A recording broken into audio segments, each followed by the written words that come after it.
Hello students, welcome to my classes. हम आशा करते हैं कि आप सभी अच्छे होंगे, बेहतर होंगे। पिछले वीडियो में हमने रजिस्टिविटी और उससे रिलेटेड कुछ न्यूमेरिकल प्रॉब्लम को हमने स्टडी और सॉल्व। आज के इस वीडियो में हम लोग कॉम्बिनेशन ऑफ रेजिस्टेंस के बारे में स्टडी करेंगे।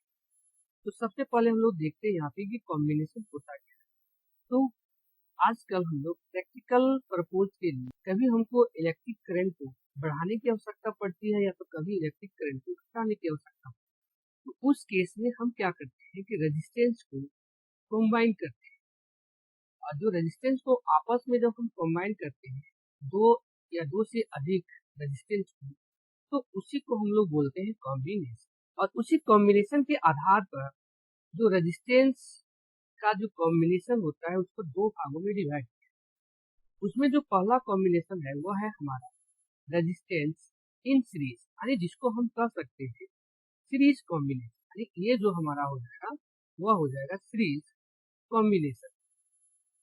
तो पहला जो हो जाएगा वह हो जाएगा सीरीज कॉम्बिनेशन।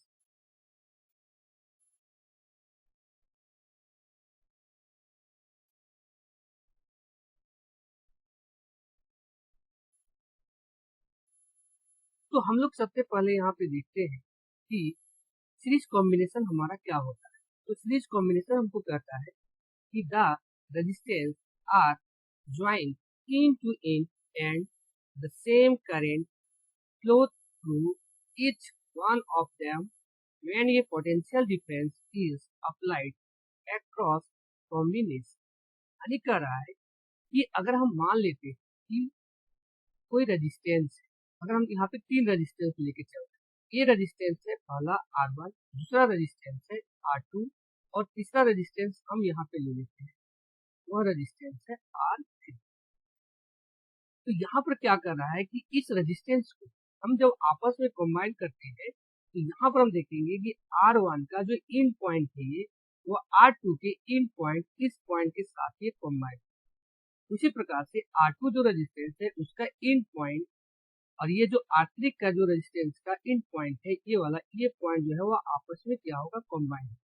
तो यहाँ पर हम देख रहे हैं कि R1 का और R2 का ये दोनों का जो कॉम्बिनेशन हो रहा है वह इन पॉइंट टू इन हो रहा है। इसी प्रकार से R2 का एंड पॉइंट और R3 का एंड पॉइंट जो है वो आपस में कंबाइन हो रहा है। तो यहाँ पर हमको करने का मतलब है कि रेजिस्टेंस जो है वह इन टू इन कंबाइन हो रहे हैं।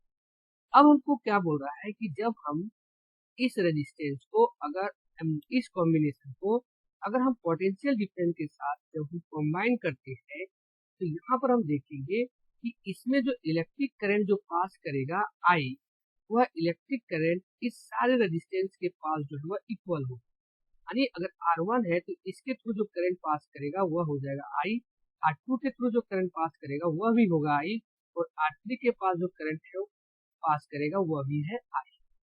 ओके, और जो पोटेंशियल डिफरेंस हम यहाँ पे अप्लाई किए हैं वो पोटेंशियल डिफरेंस हमारा भी। तो अब हम यहाँ पे देखते हैं कि जो पोटेंशियल डिफरेंस जब हम यहाँ पे भी अप्लाई कर रहे हैं तो इस पॉइंट पर अगर हम मान लेते हैं कि ये पॉइंट हमारा A है, इस पॉइंट को, और ये पॉइंट जो है वह B है, तो जब पोटेंशियल डिफरेंस यहाँ से होकर के ये जब क्रॉस करता है A के पास, तो यहाँ पर देख रहे हैं कि रेजिस्टेंस R1 के अक्रॉस जो पोटेंशियल डिफरेंस जो पास करेगा वह जो पोटेंशियल डिफरेंस होगा वह होगा V1 R1 के अक्रॉस, और R2 के अक्रॉस में जो पोटेंशियल डिफरेंस होगा वह होगा V2 होगा, और R3 के अक्रॉस में जो पोटेंशियल डिफरेंस होगा वह V3 होगा। तो R1 के अक्रॉस में जो पोटेंशियल डिफरेंस है V1 है, R2 के अक्रॉस में जो है वह V2 है, और R3 के अक्रॉस में V3 है। तो यहाँ पर हम देख रहे हैं कि तीनों रेजिस्टेंस के अक्रॉस में जो पोटेंशियल डिफरेंस है वह डिफरेंट। ऐसा इसलिए डिफरेंट है क्योंकि जो पोटेंशियल डिफरेंस होता है भी वह डायरेक्टली प्रोपोर्शनल होता है रेजिस्टेंस का। और यहाँ पर हम देख रहे हैं कि तीनों रेजिस्टेंस जो है वो डिफरेंट है। R1 अलग रेजिस्टेंस है, R2 भी डिफरेंट है, R3 भी डिफरेंट है।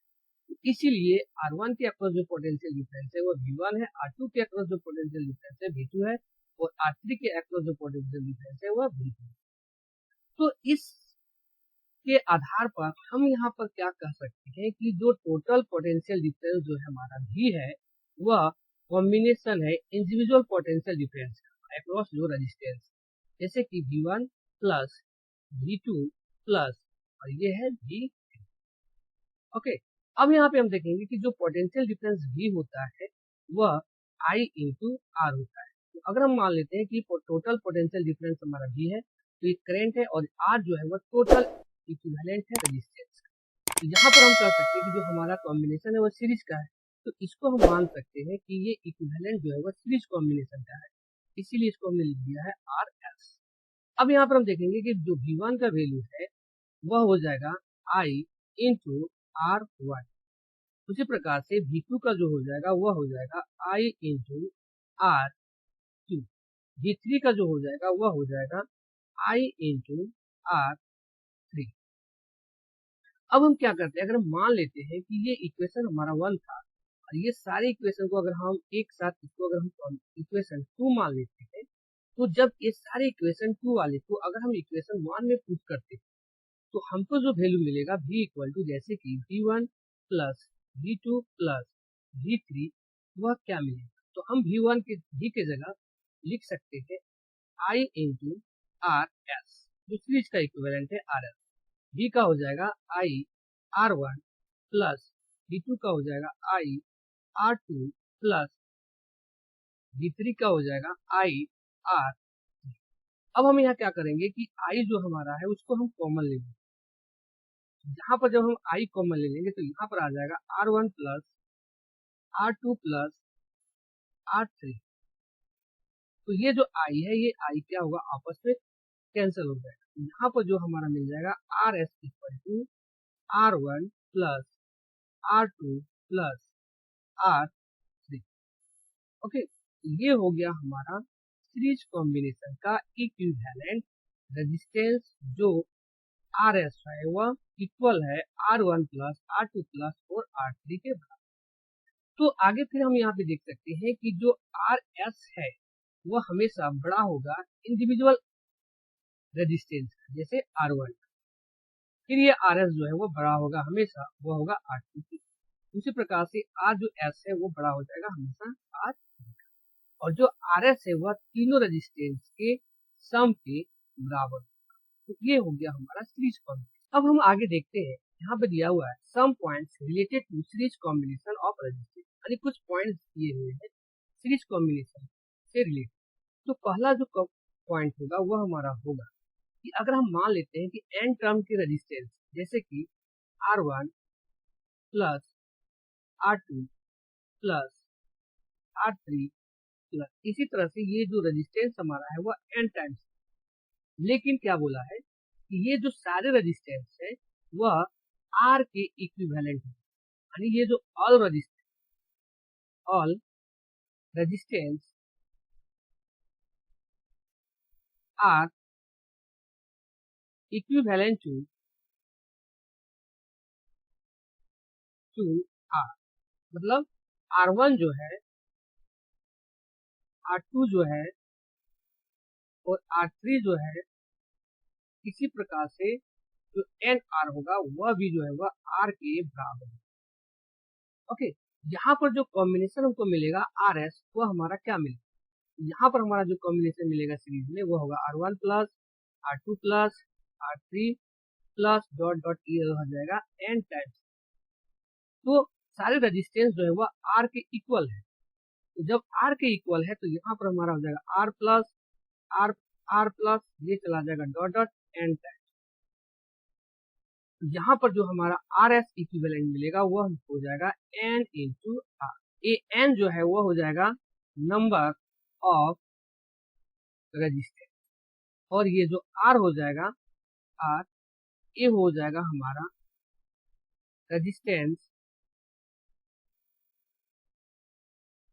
Of each resistor. तो ये हो गया हमारा पहला पॉइंट। दूसरा पॉइंट में हम देखते हैं हमको क्या करता है कि हमने देखा कि जो ये तीन रेजिस्टेंस हमारा जो आपस में कॉम्बाइन था, R2 R1 यहाँ पे था और R3, तो हमने देखा कि जब इस पॉइंट से यानी ए पॉइंट से बी तक जो करंट हमारा पास कर रहा था करंट आई, एक करंट आई जो है वह तीनों रेजिस्टेंस के पास जो है वह इक्वल था, यानी आई आई ही था। तो ऐसा क्यों था, तो इसका कारण है कि जो सर्किट हमारा था उस सर्किट में कोई दूसरा पाथ नहीं था जिसके थ्रू जो करंट है वो पास करता है। तो यहाँ पर हम कह सकते हैं कि current flowing through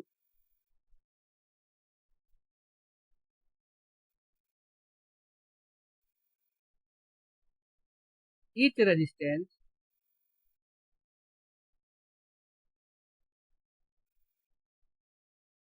is same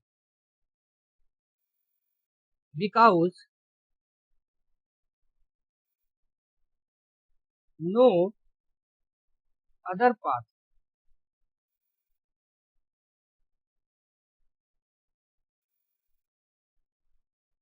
along which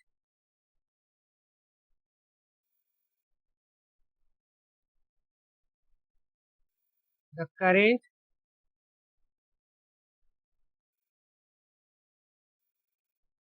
can be flow। यानी कोई दूसरा पाथ जो है उस इस सर्किट में नहीं था जिसके थ्रू जो है वो करंट हमारा पास कर सकता।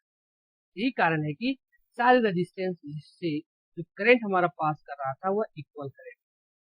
तीसरा पॉइंट हमारा कहता है कि जो हमारा रेजिस्टेंस था R1, R2 और R3, यहाँ पर हम देख रहे हैं R1 के अक्रॉस में V1, R2 के अक्रॉस में V2, R3 के अक्रॉस में V3।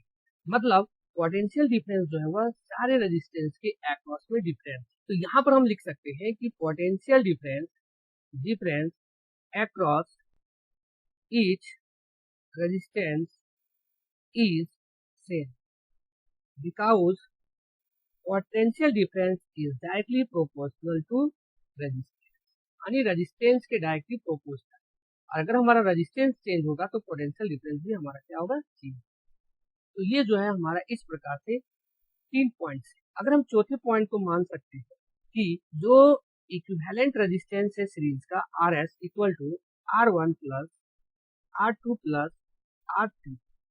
तो ये जो इक्विवेलेंट रेजिस्टेंस RS जो है वह तीनों के कॉम्बिनेशन के बराबर हो, ये हमको जानना है फर्स्ट पॉइंट। दूसरा पॉइंट में कि ये जो RS है इक्विवेलेंट वो हमेशा इंडिविजुअल रेजिस्टेंस का, जैसे कि R1 ये हमेशा जो है RS यानी इक्विवेलेंट रेजिस्टेंस ग्रेटर होगा R1। उसी प्रकार से RS जो है, अब आगे हम लोग देखते हैं दूसरा कॉम्बिनेशन, और दूसरा कॉम्बिनेशन वह है रेजिस्टेंस इन पैरेलल यानी पैरेलल कॉम्बिनेशन। तो पैरेलल कॉम्बिनेशन कहता है हमारा है कि if one end of each resistance is connected to one point and other end is connected to another point so that the potential difference across each resistance is the same and equal to the applied potential difference between the two points।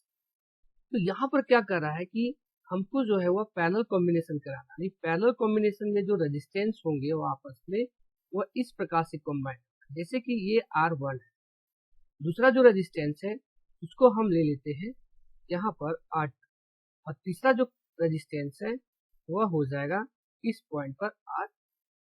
तो यहाँ पर जो यह statement कर रहा है कि तीनों रेजिस्टेंस का जो एक एंड पॉइंट होगा, एक एक एंड पॉइंट होगा, जैसे R1 का ये एंड पॉइंट, R2 का ये साइड का, R3 का ये एंड पॉइंट। तो ये सारे जो मतलब तीनों रेजिस्टेंस का ये जो तीनों एंड पॉइंट है वह एक पॉइंट पर जो है वह जाकर क्या करेगा कि कंबाइन करेगा, जैसे कि इस पॉइंट पर जो है वह तीनों जो है वह कंबाइन करेगा। और इसको हम नाम दे देंगे, इस पॉइंट्स को अगर देते हैं तो ए। फिर क्या बोल रहा है कि दो तीनों रेजिस्टेंस का जो दूसरा एंड पॉइंट हो वह दूसरा एंड पॉइंट जो है वह भी जाकर के आपस में एक जगह एक पॉइंट पर जो है वह कंबाइन करेगा, जिसको हम यहाँ पर नाम दे सकते हैं बी। ओके, तो अब हम क्या कर रहे हैं कि इस कॉम्बिनेशन में जब हम पोटेंशियल डिफरेंस को अप्लाई करेंगे, तो पोटेंशियल डिफरेंस जब हम अप्लाई करेंगे यहाँ पर भी, तो हम देखेंगे कि इस ए पॉइंट पर जब पोटेंशियल डिफरेंस हमारा होगा वह भी हो जाएगा भी, और यहाँ पर जब हमारा ये पोटेंशियल डिफरेंस R1 से R2 से और R3 में जब जाएगा तो यहाँ पर भी जो हो जाएगा वह हो जाएगा भी, यानी R1 के अक्रॉस जो पोटेंशियल डिफरेंस पास करेगा वह भी V होगा, R2 के अक्रॉस में जो पोटेंशियल डिफरेंस होगा वह भी V होगा, और R3 के अक्रॉस में जो पोटेंशियल डिफरेंस होगा वह भी V है। यानी तीनों रेजिस्टेंस के पास जो पोटेंशियल डिफरेंस होगा वह V ही होगा, यानी इक्वल होगा। अब हम यहाँ पे क्या कर रहे हैं कि जब पोटेंशियल डिफरेंस को जब हम अप्लाई कर रहे थे तो यहाँ पर जो है वह करंट हमारा जो है वह पास कर रहा है इस सर्किट से I। हम देख रहे हैं कि जब करंट I इस पॉइंट्स पर आता है तो यहाँ पर देख रहे हैं कि करंट के जाने के लिए तीन पाथ जो है वह ऑलरेडी प्रेजेंट है, यानी तीन रास्ते यहाँ पर अवेलेबल है। तो तीन रास्ते अवेलेबल होने के कारण क्या होगा कि करंट जो है यहाँ पर तीनों रास्ते से होकर के जो है वह डिवाइड हो जाएगा, और जो करंट यहाँ पे डिवाइड होगा जो RA के थ्रू जो पास करेगा वह कहलाएगा करंट I1, और R2 के थ्रू जो पास करेगा वह हो जाएगा R2, और R3 के पास जो करंट पास करेगा वह हो जाएगा I3। लेकिन इस पॉइंट पे यानी B पॉइंट के जाने के बाद ये सारे करंट जो है आपस में क्या हो रहा है कि कॉम्बाइन हो जाता है, I1 प्लस I2 प्लस और ये I3। ओके, और ये जो है करंट फिर वो आपस जो है दूसरे टर्मिनल से I ही जो है वो आपस आता है। तो इस सर्किट के आधार पर हमने यहाँ पर क्या देखा कि जो इक्विवेलेंट करंट हमारा है I, ये जो है वह सम है किसका, इंडिविजुअल करंट का, I1 plus I2 plus I3। तो इसको अगर हम यहाँ पर इक्वेशन 1 मान लें, अब यहाँ पे हम देख रहे हैं कि जो पोटेंशियल डिफरेंस भी हम यहाँ पे अप्लाई कर रहे हैं, पोटेंशियल डिफरेंस वो हमारा क्या है V है। ओके, तो इस आधार पर यहाँ पर जो करंट हमारा होगा total current I V by total resistance का। तो जो टोटल रेजिस्टेंस होगा वो पैरेलल कॉम्बिनेशन में है, तो इसका मतलब ये जो टोटल रेजिस्टेंस होगा वो हमारा क्या कहलाएगा, इस पैरेलल कॉम्बिनेशन का इक्विवेलेंट रेजिस्टेंस कहलाएगा, जिसको हम RP मान के चल सकते हैं। उसी प्रकार से I1 जो करंट हो जाएगा वह हो जाएगा V बाय R1, I2 हो जाएगा वह हो जाएगा V बाय R2, इसी प्रकार से I3 जो हो जाएगा वह हो जाएगा V बाय R3। तो हम कह सकते हैं कि चारों इक्वेशन को इक्वेशन नंबर 2 कहते हैं। तो इस इक्वेशन नंबर 2 में जो वैल्यू हमको मिला है I का, I1 का, I2 का, I3 का, वो हम क्या करेंगे कि इक्वेशन 1 में जो है वो हम पुट करेंगे। अब जब हम इक्वेशन 1 में हम पुट करेंगे तो यहाँ पर जो वैल्यू हमको देगा वह क्या देगा, तो देखते हैं यहाँ पर। तो I इक्वल टू हो जाएगा I1 plus I2 plus I3। Okay, यहाँ पर जो हमारा I की वैल्यू आया है वह आया है V बाय RP, और I1 का आ गया है वह आ गया है V by R1 plus V by R2 plus V by R3। Okay, अब यहाँ पर क्या करेंगे कि V को हम कॉमन ले लेते हैं। तो V जब हम कॉमन ले लेते हैं V, यहाँ पर जो आ जाएगा वो आ जाएगा 1 by R1 plus 1 by R2 plus 1 by हो जाएगा R3। ओके, तो इसमें क्या होगा कि पोटेंशियल डिफरेंस V और इसमें V हमारा जो आपस में वह कैंसिल हो जाएगा। ठीक है, तो जब ये कैंसिल हो जाएगा तो यहाँ पर जो हमारा वैल्यू बच जाएगा वह वैल्यू बच जाएगा 1 by RP equal to 1 by R1 plus 1 by R2 plus 1 by R3। तो ये जो हमारा रिजल्ट देगा यही रिजल्ट हो जाएगा पैरेलल कॉम्बिनेशन का इक्विवेलेंट रेजिस्टेंस, और वह इक्विवेलेंट रेजिस्टेंस है 1 बाय RP, जो इक्वल है 1 बाय R1 का plus 1 by R2 plus 1 by R3। Okay, अब हम लोग यहाँ पे आगे देखते हैं some points related to parallel combination of resistance, यानी कुछ पॉइंट्स है जो पैरेलल कॉम्बिनेशन से रिलेटेड है। तो उसमें जो सबसे पहला जो पॉइंट हमारा है वह दिया हुआ है कि अगर हमारे पास n टर्म के रेजिस्टेंस यानी n नंबर तक हमारे पास जो है वो रेजिस्टेंस अवेलेबल है, जैसे कि हम मान लेते हैं R1, R2, R3, इसी प्रकार से जो है वह n टाइम्स तक जो है हमारे पास रेजिस्टेंस है, और ये सारे रेजिस्टेंस जो है वह इक्वल है, यानी ईच रेजिस्टेंस आर इक्वल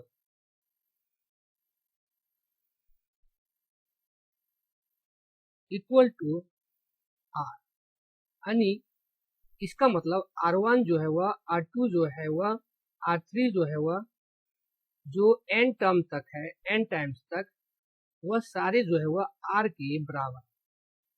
तो जब इसको हम लोग पैरेलल कॉम्बिनेशन में जब हम अरेंज करते हैं या उसका हम इक्विवेलेंट निकालना चाहते हैं तो वो हमारा क्या हो जाएगा, 1 by R P equal to 1 by R1 plus 1 by R2 plus 1 by R3, और ये हो जाएगा हमारा n बाय R टाइम्स, यानी n टाइम्स। ओके, तो हमको यहाँ पे क्या बोला है कि सारे रजिस्टेंस जो है वो R के बराबर है, तो ये हो जाएगा 1 बाय R प्लस ये भी हो जाएगा 1 बाय R प्लस ये भी हो जाएगा 1 बाय R प्लस, और ये चला जाएगा तुम्हारा n बाय R। तो ये जो हमारा इक्विवेलेंट यहाँ पे आएगा 1 बाय आर पी, वह हो जाएगा n बाय R। ये हो गया हमारा इक्विवेलेंट रेजिस्टेंस Rp जब हम पैरेलल कॉम्बिनेशन में इक्वल रेजिस्टेंस को n टाइम्स तक जो है वो हम कंबाइन करें।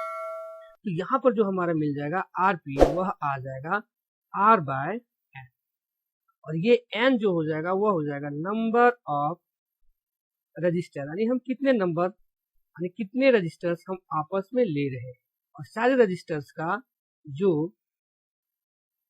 वैल्यू है वह R है, और ये जो R हो जाएगा वह रेजिस्टेंस हो जाएगा, प्रत्येक रेजिस्टेंस ऑफ ईच रजिस्टर, यानी प्रत्येक रजिस्टर जो इक्वल है। ओके, ये हो गया पहला पॉइंट। दूसरा पॉइंट हमारा है, मान लेते हैं पहले कि एक रेजिस्टेंस है, 3 रजिस्टर्स है, जो हमने अभी पीछे डायग्राम में देखा था, जो पैरेलल कॉम्बिनेशन में R2 और ये था R3, जो तीनों रजिस्टर का एंड पॉइंट एक साइड का वह एक जगह और दूसरे साइड का तीनों रेजिस्टेंस का एंड पॉइंट एक पॉइंट पर जो है वह कंबाइन, जहां पर हम पॉइंट ए और बी का इसको हमने नाम जो है वह डिनोट किया। अब जब इसमें पोटेंशियल डिफरेंस जब अप्लाई किया जा रहा था तो हमने देखा कि R1 के अक्रॉस में जो पोटेंशियल डिफरेंस था वह भी था, R2 के अक्रॉस में भी जो पोटेंशियल डिफरेंस वह भी था, R3 के अक्रॉस में जो पोटेंशियल डिफरेंस आ रहा है वह भी था। और जब इसमें करंट हमारा आया, आई करंट, जब हम इसमें पोटेंशियल डिफरेंस अप्लाई किए तो करंट यहाँ पास हुआ। तो यहाँ पर ए पॉइंट में आने के बाद करंट जो है वह 3 रास्ते से जो है वह डिवाइड हो रहा है, और तीनों रास्ते से जो करंट डिवाइड हो रहा है वह तीनों का जो वैल्यू हो रहा है करंट का वह डिफरेंट हो रहा है। जैसे R1 के थ्रू जो करंट जाएगा वह I1, R2 के थ्रू जो करंट जाएगा वह I2, और R3 के जो थ्रू जाएगा करंट वह हो जाएगा I। तो उसी के आधार पर हमको यहाँ दूसरा पॉइंट कहता है कि current passes through each resistance is different. Different इसलिए है क्योंकि करंट को जाने के लिए यहाँ पर और 3 रास्ते जो है वो अवेलेबल है। जो हमने देखा था कि सीरीज कॉम्बिनेशन में एक ही पाथ अवेलेबल था, और इसी कारण से वहां पर जो है वह तीनों रेजिस्टेंस के पास जो है करंट जो है वह सेम था।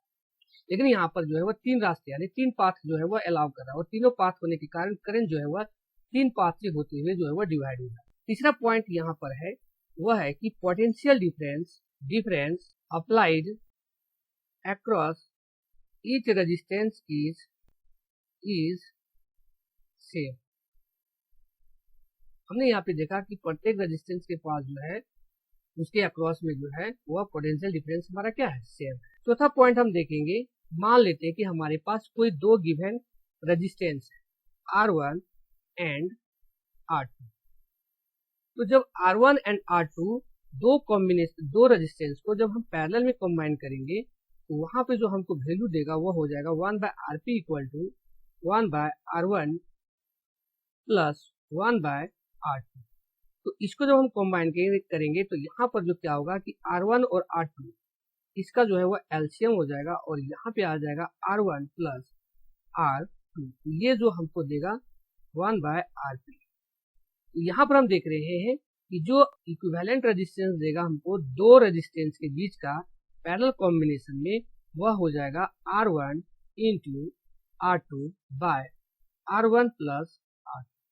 तो इसको हमको ध्यान रखना है कि जब हमारे पास 2 रेजिस्टेंस दिए हुए होंगे और उसको अगर हम लोग जब पैरेलल कॉम्बिनेशन में करेंगे तो उस केस में हम इस फार्मूले को यानी शॉर्ट फार्मूले को जो है हम यूज करके हम वैल्यू को यानी इक्विवेलेंट रेजिस्टेंस वैल्यू को हम निकाल सकते हैं। पांचवा पॉइंट हमारा है, हमने अभी देखा था सीरीज में और पैरेलल कॉम्बिनेशन में कि हमारे पास बहुत सारे n टाइम्स के रेजिस्टेंस थे, R1, R2, R3 और सारे रेजिस्टेंस का जो वैल्यू था वह हमारा सेम था, यानी इक्वल था, यानी each resistance have equal to. तो हमने यहाँ पर क्या देखा कि सीरीज कॉम्बिनेशन में जो हमको मिला था वह मिला था n इंटू आर, और पैरेलल कॉम्बिनेशन में जो हमको मिला वह मिला था r बाय n। तो इन दोनों का अगर हम लोग रेशियो लिख कर देते हैं RS बाय RP, तो हमको जो मिलेगा वह मिलेगा n into R by n। ये n जो है वह ऊपर चला जाएगा, यहाँ पर हम देख सकते हैं वह हो जाएगा n स्क्वायर बाय r, और बाय में हो जाएगा r।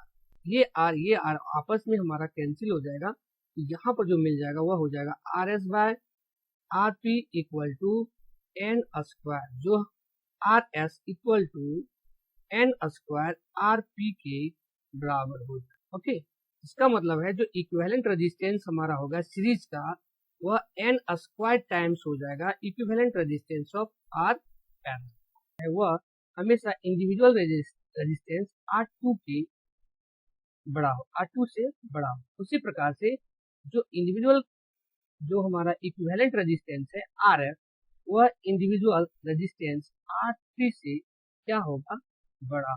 ये भी हमको यहाँ पर ध्यान में रखना है।